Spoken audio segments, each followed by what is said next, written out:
His three-pointer, bang! G'day and welcome back to another episode of The Casuals. Another episode on everything fighting, MMA, boxing, and a whole lot going on. New year, new events, new feuds going on.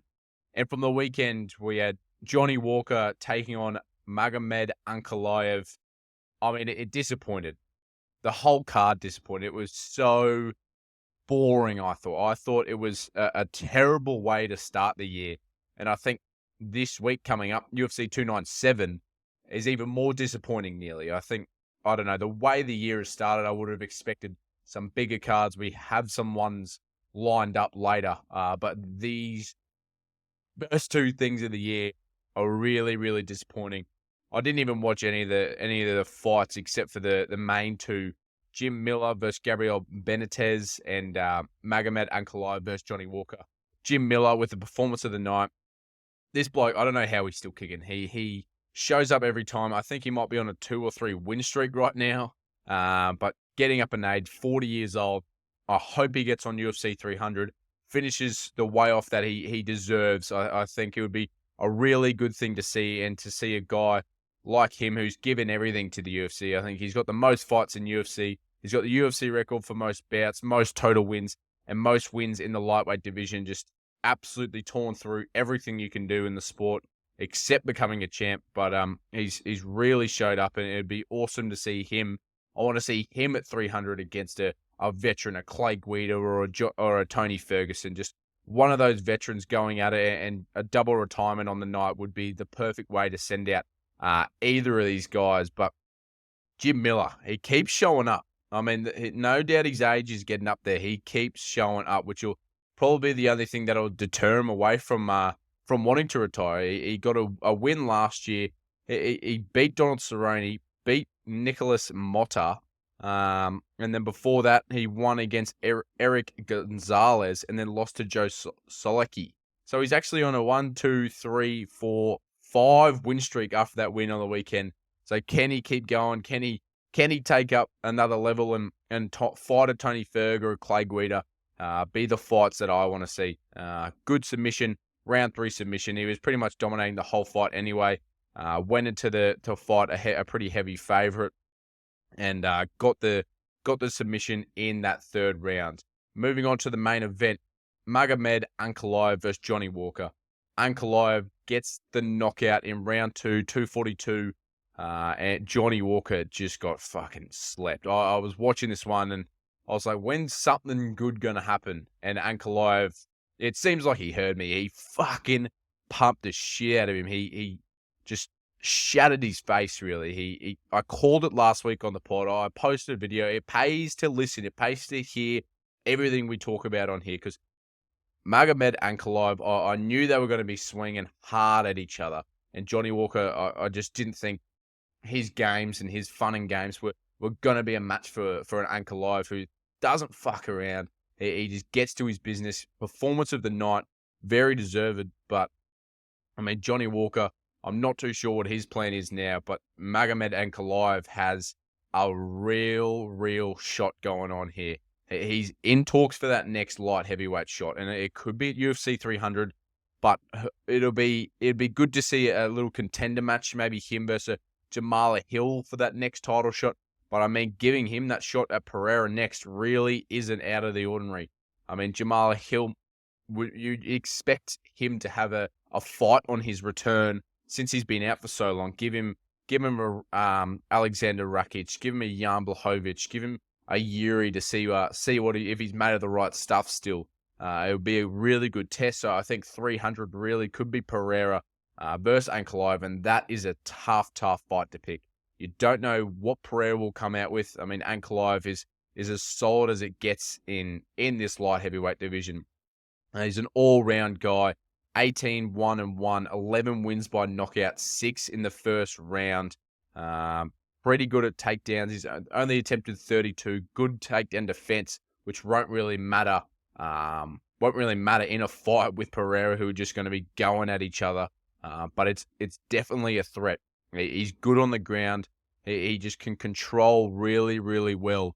and going up against a Pereira who's not known for any of that, but he's known for staying on his feet and getting in that punching battle. It'd be interesting to see who wins that punching battle. I think Yuri was probably near the best striker in the light heavyweight division going into that fight with Pereira, and I think Pereira, as you can see, with the belt around his waist, you can see he was just that one step above just that one step above Yuri, and I think that is a really, really fun fight to make. Ankalaev versus Pereira for the belt. Would not be disappointed with that one as well. But Johnny Walker could be out for a little bit. Looks like he completely fucking shattered his nose. He was walking out of the arena holding his nose. As soon as he got knocked down, he was just holding his nose. He was holding a towel over it. It looked to be split to shit. People calling it Mark Goddard another early stoppage, but I mean, he gets hit with a massive right hand, I think it was, and then pounded on the ground once, and I think that was enough. Johnny Walker knew it was enough. He just sat there. No complaining, nothing like that. I don't get how people can be complaining about early stoppages when the guy that's actually in the octagon doesn't complain himself. So I think everyone should shut the fuck up unless a fighter, and you can see that a fighter's annoyed. And I think you just need to shut up and just let the ref do his job. He can see what's happening. And if the guy in the ring or octagon isn't happy, then so be it. It happens. But a good stoppage by Goddard, I think, and good to see that Johnny Walker didn't play an upset card. But moving on to this weekend, Sean Strickland taking on Dricus du Plessis. I mean, I said it before, one of the most disappointing cards of the year. If there's a card worse than this on the year, I don't think I'll be watching. I mean, the talent on this is absolutely shit. They've stacked these other cards and they've let this card out in the absolute dark. Sean Strickland, Dricus du Plessis for the middleweight title will be a fucking battle. And I'm keen for the press conferences this week to see who comes out on top and who wins that mental battle. But because I think Sean at the moment might be a little bit shaky. He just seems to be in his own head, or Dricus is in his head. Sorry. I just think I give him the slight upper hand in the mental battle to Dricus du Plessis, but you don't really know what the fuck goes on inside Sean Strickland's head at any time. But this one, I mean, Sean Strickland minus 130, Dricus at plus 110, I think is fucking value odds on that one. I'm going to take Dricus du Plessis here. I really, really don't want him to win. But I mean, if you want a fucking hot tip, Dricus du Plessis is some value at plus 110. I think he's really good. His striking is class. You saw him outstrike Rob Whittaker, who's one of the best in the division. Sean Strickland on his night, no doubt, is one of the best strikers. But I think the forward pressure and how Dricus is fighting, if he stays on the back foot, Dricus, I think he's going to struggle a lot. But if he goes forward, because Strickland's going to be coming forward. You saw him in the Adesanya fight. He was coming forward all fucking day, and Adesanya did not know what to do with it. And I think Dricus needs to learn from that. That he needs to push Strickland away. He needs to be on the front foot, not waiting for the strikes to come to him. But I think Strickland has a few holes in his game that I think Dricus du Plessis will figure out, and I think Dricus will be the champion crowned on Saturday night. I just don't see Strickland being able to hold that belt. I just see it as a massive, massive fluke beating Adesanya. I mean, getting to that top level isn't a fluke at all, but doing what he did, and I don't know, it just seems like it was too good to be true for Strickland. I think it might all come crashing down this weekend as Dricus is the guy to beat him. But Rachel Pennington versus Mayra Bueno Silva in the women's bantamweight, and the number 2 versus the number 3. I mean, I don't really know too much to say about this. I couldn't tell you what the fuck's happened in this fight. Pennington 15-9 as the 15-9 as the second ranked bantamweight. It kind of shows you what this whole division's about. She's on a 4-5 win streak currently, with fights to Aldana with a lost decision in that one.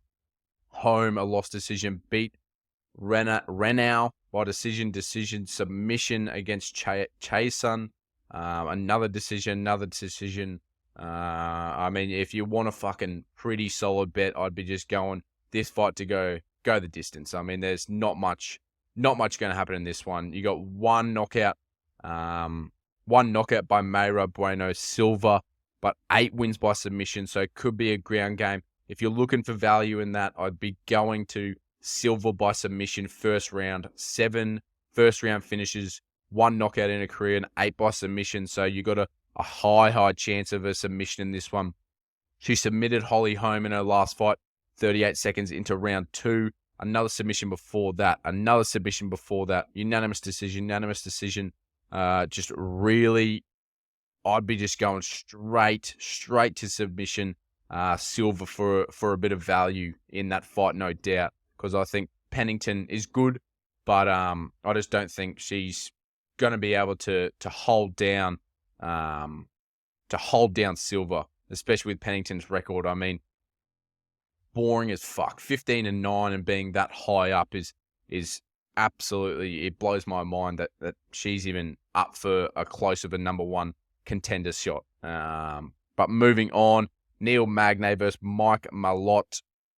I mean, look, you got the third fight on the fucking card is a 13th ranked welterweight versus an unranked welterweight. I mean, if you want to fucking talk about the shittest card of the year, this is in the hot early conversation.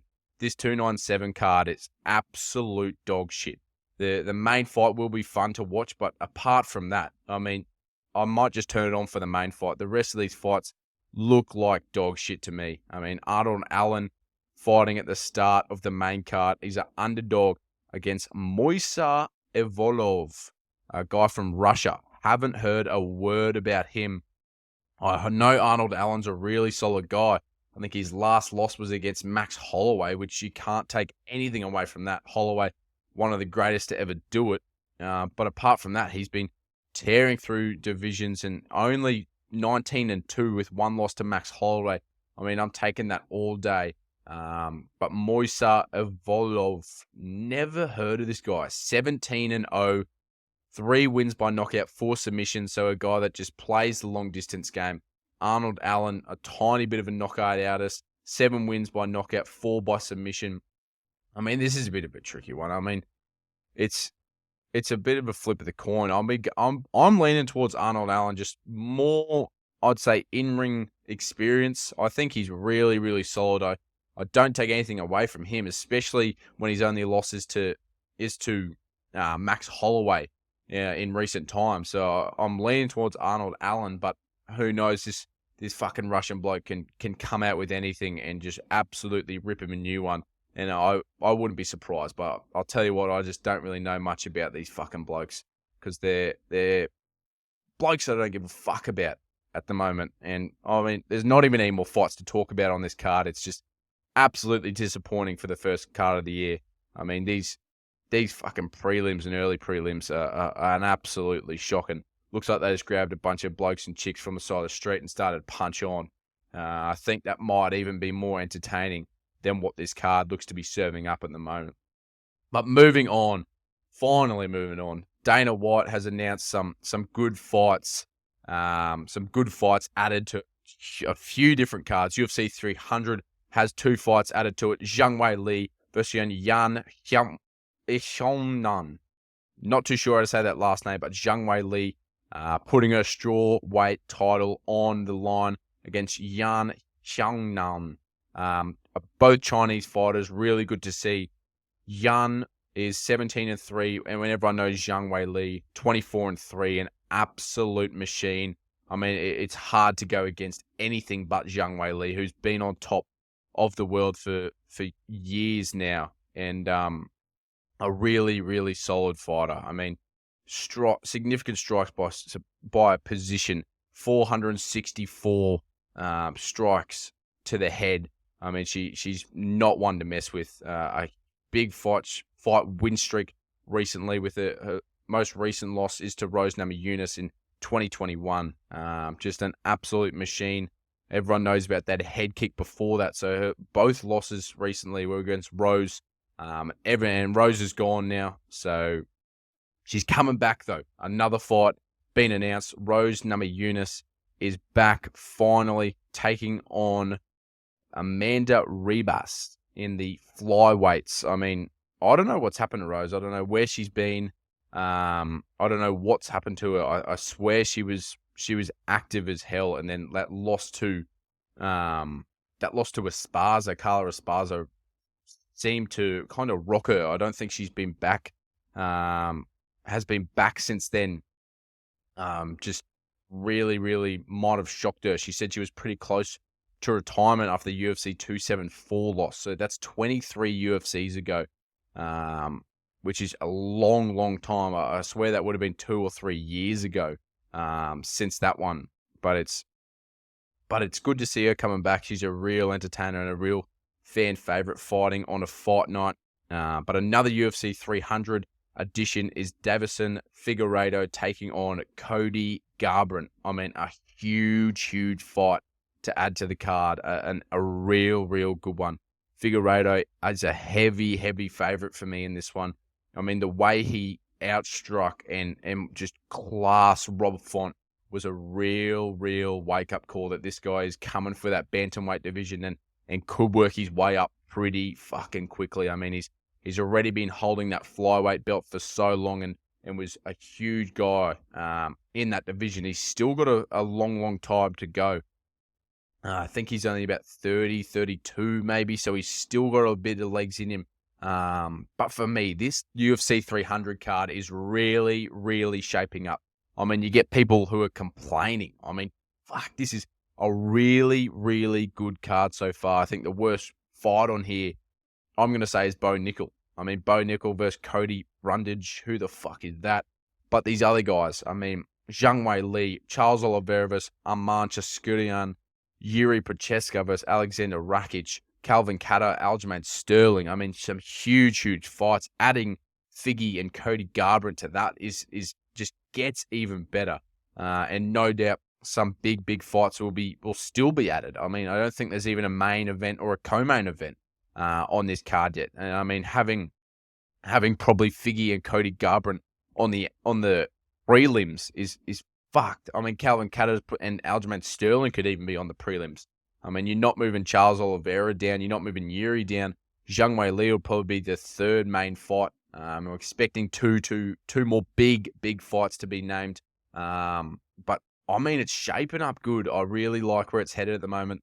And anyone that's complaining, I think you don't know what you're talking about. Everyone on this card is really, really entertaining, and it's UFC 300 worthy at the moment for me for how it's shaping up.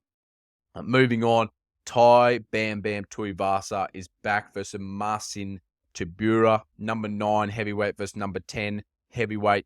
A big, I mean, you talk about last week, just a swanging and banging battle. This is another one. 24-8 Tybura, 9 wins by knockout, 10 first round finishes, and 6 submissions. Everyone knows last fight, Tai Tuivasa outclassed, just simply outclassed. He was just dominated really against Volkov, just fucking humped the whole fight. And before that, I lost to Pavlovich. Before that, I lost to Cyril Gahn. I mean, he's been really, really good, but putting him up against the guys at the top of the division, the only guys that have beat him. Volkov at the very top, he just can't crack that top 3, I think, is pretty set. But apart from that, Sergey Pavlovich, one of the biggest hitters ever in UFC history. Cyril Gahn, I mean, everyone knows what he's up to and how good he is. But before that, a good win streak, and the hype train was building. But a 3-fight loss streak for Bam Bam is no doubt a big disappointment.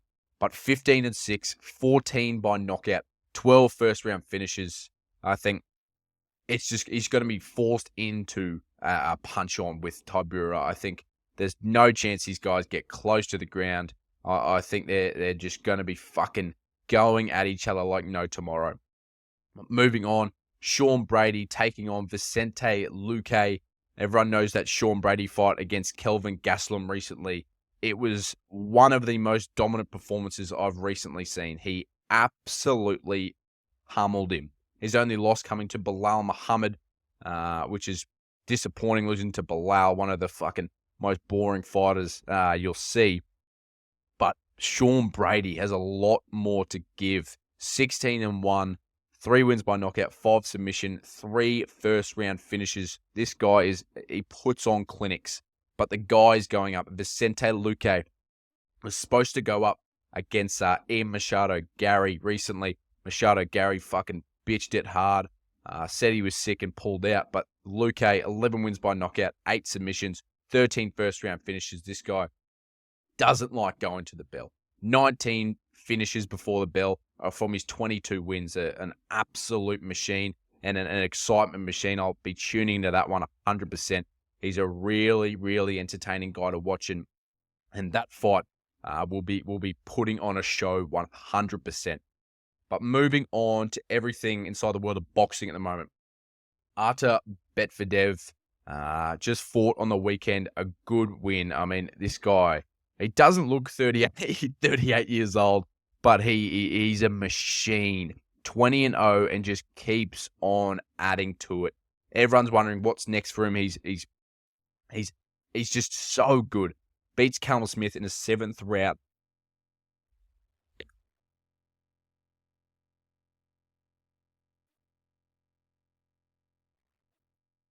Beats Callum Smith in a 7th round KO, and everyone's wondering what's next to him. I mean, the guy I want him to see, and the guy that I think everyone wants to see him go up against, is Bivol.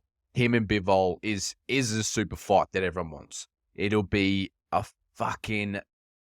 unreal. I mean, you got 2 guys at the very top light heavyweight division, both undefeated, I believe, still. And you get Betfedev saying he wants that 4th belt. I mean, it's a fucking ripper if this one happens. It'll be unbelievable. But it's tricky to see this happening. I mean, you hear me talk about it week in, week out, that big fights don't really happen too much. But this one is a fight to make. One for the A. If this happens this year, it'll be the fight of the year, 100%. Dmitry Bivol is a machine. He put it to fucking Alka, what the fuck's his name? The fucking Ranger Mexican bloke. Put it to him and Canelo Alvarez, that's the one. Put it to Canelo, got the win there, and going up against Betfedev will be a real test. 28-0 versus probably about 16, 17-0. Just 2 guys going at it. Is a fight that everyone wants to see. But moving on to a fight this week, Lomachenko versus George Ferocious Kambosos in Perth, in Australia. I mean, I really want to go to this one. May 12th in Perth. Don't know why the fuck they keep putting them in Perth. It's so shit. No one goes there. But Kambosos 21-2, Lomachenko 17-3. But that 3, it should have an asterisk next to it. Devin Haney is absolute bullshit. I think he beat Devin Haney, Lomachenko. Kambosos fought Devin Haney twice, lost both. Very disappointing in there. He's only 2 losses on his card. But this one will be an absolute ripper as well. 2 massive fights for these guys, I think. The winner of this one will probably get another title shot, which would be really good for Kambosos. But, I mean, Lomachenko, a guy that didn't really lose for years and years and was the guy at the top of the division, was unreal. He just didn't look like losing at all. A shock loss to the bloke from the Mexican fella. What's his name again? I forgot. It's come off the top of my head. The guy that Kambosos beat. So Kambosos beating the guy that Lomachenko lost to is really good for his confidence, and probably both be breaking down the fights against him as much as possible and be picking apart that one 100%. But May 12th in Australia, be wanting to head to that one and be watching that one very closely, and cannot wait for that. But that's about it for this episode on everything going on inside the world of boxing and MMA. I hope you tune in. I hope you like this one. Make sure to follow on Instagram, TikTok, Twitter, and all that good stuff. But until the next time, don't be casual and follow for more.